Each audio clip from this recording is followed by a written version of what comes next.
Again, when you first got on scene and you were able to talk to some neighbors and some witnesses there on the scene, and describe to us what Oh, initially. Judy, wait one second. Okay. I see Chicago police are arriving and putting themselves in the middle of the situation right now. It appears there might be someone in command, from what I can see, approaching the area. I'm not sure if this is in an attempt to start dispersing the crowd.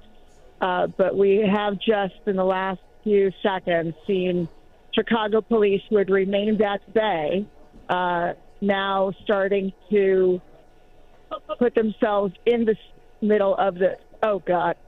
Protesters are starting to throw rocks. We're going to get away from the scene right now, Judy. Okay, Michelle, you take care of yourself. I'm going to let her get off the phone.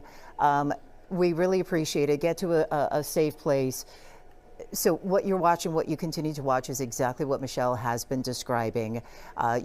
This, again, at the intersection 105th and Avenue N.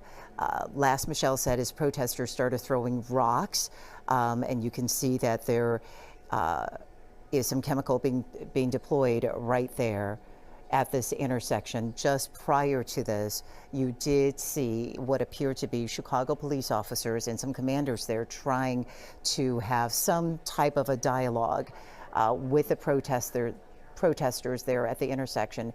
It would seem that they were trying to disperse the crowd and maybe usher them off the street so that the agents could possibly move their vehicles. And it was at that point that Michelle noticed that protesters started throwing rocks, and this is the end result.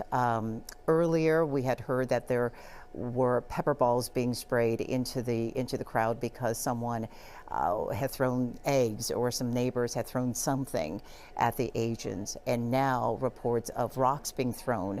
And that was coming from Michelle, a reporter right there on the ground. She has now gotten off the phone with us. They're trying to get to a safer place, of course, but we can continue to watch this picture.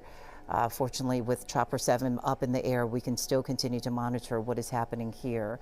Again, if you are just joining us here on stream, this situation has been very tense for the last, maybe about 40 minutes.